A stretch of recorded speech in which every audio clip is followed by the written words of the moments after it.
What's up guys, for today's video mini tutorial lang tayo kung paano magkabit ng tanse dito sa ating taga or pamingwit or hook. Yan, ito lang yun guys, papatong po natin yung tanse dito sa taga, tapos mag-form tayo ng bilog, ipapatong natin dito, tapos ikot po natin to guys, yung pinakadulo na to, ito yung pinakadulo na to guys, iikot natin to dito sa ano, yan. Tansyahin nyo lang guys kung ilang ikot ang gusto nyo, or dalawa, tatlo, apat, ganun. Mas matibay po pag apat dahil maliit po yung ating taga. Dalawa lang siguro, tatlong ikot.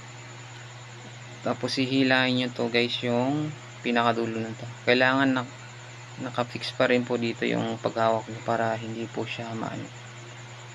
Yan guys, silahin ng ganito. Yan, tsaka nyo adjust. Yan guys, hilahin nyo to guys para sure na sure yung ano, tali. Yan, tsaka nyo na puputulin tong pinakadulo. Yan,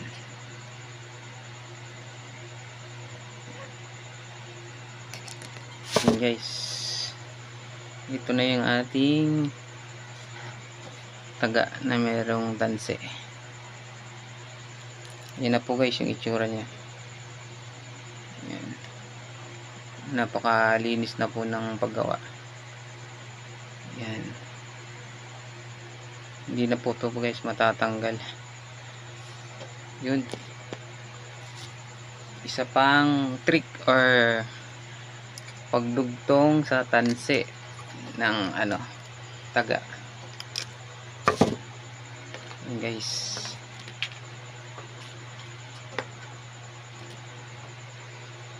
kailangan tali lang muna natin to.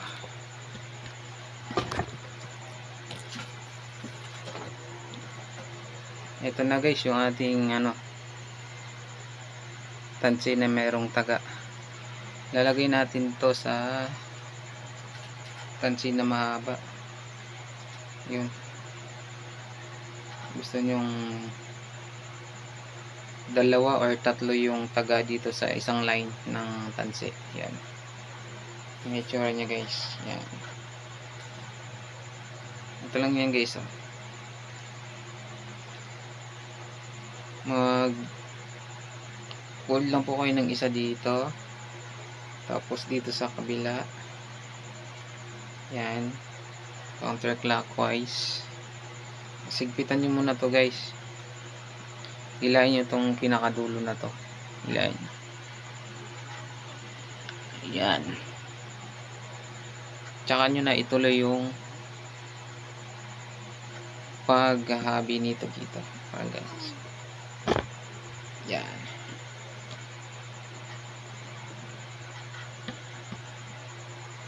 Yan, yun guys, dito na yung dugtungan ng ating taga.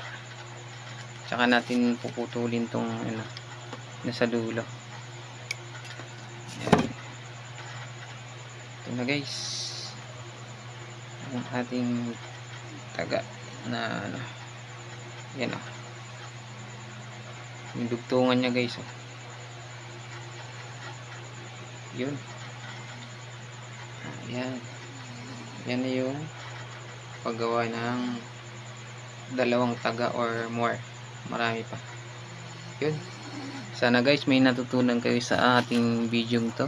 Yun, sa mga mangingisda dyan, mga kapwa natin mangingisda, ingat po kayong palagi. Yun, God bless po, keep on following. Salamat.